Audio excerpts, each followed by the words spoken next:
పిన్నమ్మకి అన్నం పెట్టలేనాడు, గాజులు చేయించినట్టు ఆయన సొంత అన్నకే ఏమీ చేయలేదు, ఎల్బీ నగర్లో ఉంటున్నాడు, ఆయన అలాంటిది ఊరికి ఏం చేస్తాడు, ఆయన అసలు రాజకీయాలకి పనికిరాడు అనేటువంటి ఆరోపణ చేస్తున్నాడు మీ పైన. షర్మిల గారు కాంగ్రెస్ ఎందుకున్నారండి? వైఎస్ షర్మిల కాంగ్రెస్ కిందకి వెళ్ళింది, అంతకుముందు తెలంగాణ ప్రాంతీయ పార్టీ ఎందుకు పెట్టింది? సొంత అన్న ముఖ్యమంత్రి ఉండగా జగనన్న బదిలిన బాణం 3000 కిలోమీటర్ల పాదయాత్ర. కుటుంబాలు అండి, కుటుంబాలు రండి మరి, రండి మరి న్యాయస్థానం కుటుంబాలలో మీరు రండి, మీడియా మిత్రులు వచ్చి విలేకరులు వచ్చి మీరు మనస్పార్థలు తొలగించండి, మనస్పార్థలు తొలగించండి. ప్రతి కుటుంబంలో రమ్యారావు గారు ఏమి మొన్నటి వరకు 15 నుంచి మరి అదే కేసీఆర్ గారు కాళ్ళు గడికి కన్యాదానం చేశారు కదా రమ్యారావు గారిని, కరీంనగర్ సిస్టర్. ఎన్ని వేదికల మీద ఒక్క నిమిషం అండి, ఒక్క నిమిషం, విలేకరులకు కూడా కొన్ని అదుపులు ఉండాలి. మీరు ఆగండి శాసన గారు, మీరు రండి పరిష్కరించండి మా కుటుంబాల సమస్యలు. అవునండి, మనస్పర్ధల నుండి దూరం ఉంటాం, తప్పేముంది? తప్ప అది రోజు దగ్గర నుండి తిట్టుకోవాలా? కానీ ఇక్కడ ఆయన ఆరోపణ ఏంటంటే 2 కిడ్నీలు దెబ్బతిన్న అన్న రాకేష్ రెడ్డి అన్న తనకి కాల్ చేసి రోడ్డు మీద విలవిల్లాడుతున్నాడు, ఏడ్చుకుంటూ ఫోన్ చేశాడు. అటువంటి సొంతనే పట్టించుకున్న వ్యక్తి అక్కడ ప్రజలనే పట్టించుకుంటాడు, ఇది ఆయన ఆరోపణ. నేను ఒకటండి ఆరోపణలు, వాడు ఆల్రెడీ ఇప్పుడు నేను ఎంటికలు ఇచ్చాను, ఫస్ట్ వాడు ఎంటికలు తీయండి ముందు, డ్రగ్ ఎడిక్ట్ అయిపోయినట్టు మధ్యలో పిచ్చిలేసింది అడిగి. ఎందుకంటే ఒకే రకంగా 10 సంవత్సరాలు ఆ బానిసలాగా ఇప్పటికి కూడా నేను కూడా వచ్చాను ఇంటర్వ్యూ, నేను మొత్తం చూడలేదు, ఒక చిన్న పాయింట్ చూశాను, ఏదో వెటర్ బిట్స్, I will die I will my, మళ్ళీ అదే అంటున్నాడు. ప్రజానాయకుడు అనేవాడు ఆధినేతల గురించి చావకూడదు అని ఇంతకుముందు కూడా చెప్పిన ఇంటర్వ్యూలో. ఇప్పుడే నిన్నరా బాబు ఈ కెమెరాల ముందు ప్రజల గురించి చావురా, నువ్వు ప్రజల గురించి బతుకు, ఎవడైతే నీ కోటేశాడో వాడి గురించి బతుకు, ఎవరైతే నీ కోటేశారో వాళ్ళ గురించి చావు. ఇవి నువ్వు రాజకీయాలకు అనవరోడానికి నేను అడిగింది ఇదే, నేను అడిగే పాయింట్స్ కూడా దిస్ పొలిటికల్ తప్ప ఇంకేం లేదు. ప్రజానాయకుడు అనేవాడు ప్రజలు మనల్ని నమ్మి గెలిపించినప్పుడు ప్రజా జీవితంలో వాళ్ళ గురించి పాటుపడాలి. I will die my boss, I will die my boss, వాడి అసలు ఏమైనా మీనింగ్ ఉందా? ఇంతకుముందు వేదికలలో కూడా ఇది అడిగినారు, పిచ్చోడా ఆర్మూర్ మనం గెలిపించినప్పుడు ఆర్మూర్ ప్రజల గురించి చావాలా? ఎగ్జాక్ట్లీ ఇదే క్వశ్చన్ ఆయన అడిగారు. రాకేష్ రెడ్డి సైకో ఆయన అన్న, ఒక్కసారి ఆయన ఏమన్నారో ఒకసారి చూద్దాం.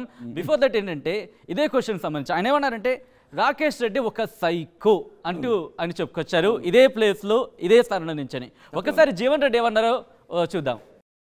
ఈ ఎవరైతే నీకు వచ్చి చెప్పిండో ఎమ్మెల్యే ఆ రౌడీ రాకేష్ ఏం పేరు ఉంది, ఆయన చదివింది ఫేక్, 8వ తరగతి, ఆయనకు అవగాహన లేదు, ఒక్క స్కూల్లో బడి లేదంటే చదువుకున్నాడా సన్నాస, చదువురాని సన్నాస, 8వ తరగతి చదువుకున్నోడికి ఏముంటుందండి చెప్పు.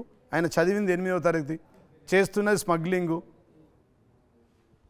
నరహంతకుడు, డ్రగ్గిస్ట్, సైకో. వాడు మాట్లాడిన మాటలు చూస్తూ ఉంటే ఒక సైకోలాగా మాట్లాడుతుండు. మీరు చూడండి, అబ్నార్మల్గా మాట్లాడతాడు. మీ అన్సెన్సార్లో చూసిన అబ్నార్మల్ పనులు కొరకడము, ప్రజాస్వామ్యమా, రాజ్యాంగమా. 33 సంవత్సరాలు ఎక్కడ పోయిందండి నీ రాజ్యాంగం? ముసలైనాక వచ్చినావు, 57 ఏళ్ళకి వచ్చినావు, 57 ఏళ్ళకి నువ్వు ఈ ప్రాంతంలో పుట్టి 57 ఏళ్ళు అయింది.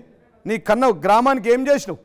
నీ కన్న గ్రామంలో నిన్ను చెట్టు గట్టేసి కొట్టిరు, అదే అంకాపూర్ గ్రామంలో. అంకాపూర్ ఆదర్శ గ్రామం.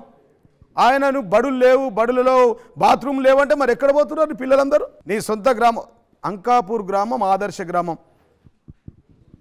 గంజాయి వనంలో తులసి వనంలో గంజాయి మొక్కలాగా పుట్టిండు, అక్కడ ఎర్రచందనం మొక్కలాగా ఈయన. ఆ ఊర్లో ప్రసాద్ గారు మీరు నమ్మరు, ఒక చెట్టు గట్టేసి కొట్టారండి వీడిని. ఇట్లా ఒక చెట్టు గట్టేసి ఊరంతా కొట్టి ఊరు బహిష్కరించారు. కుల బహిష్కరణ ఉంది ఇప్పటికీ ఆయనకు, ఊర్లో కుల బహిష్కరణ ఉంది. ఆయన వచ్చి నా మీద మాట్లాడతాడు. అది రాకేష్ రెడ్డి గారు సైకో అంటున్నారు మిమ్మల్ని, ఆయన అంటే కళ్ళ కట్టెలు అదే సైకో అంటాడు. ఉద్దేశంలో ఏంటంటే పళ్ళు కొరకు మాట్లాడతారు, ఇప్పుడు కూడా అదే మాట్లాడతాను, దుర్మార్గుల మీద ఇప్పుడు కూడా అదే మాట్లాడతాను, కరెక్ట్ మాట్లాడతాను. వీరితో మాట్లాడలేదే, సచిన్ గారు అన్నాను, చంద్రమౌళి గారు అన్నాను, ఏరాజ్ జీవన్ రెడ్డి అన్నాను, ఏమన్నా ఎవరైనా రా అన్నాను, ఎవరన్నా ఆరుమూరులో 1,60,000 మంది ఓటింగ్ చేశారు, మాకు 2,10,000 మంది ఓటింగ్, 5 లక్షల మంది. ఎక్కడన్నా 5 లక్షల మందిలో ఏమన్నా అన్నా, వాడిని ఒక్కని తప్ప,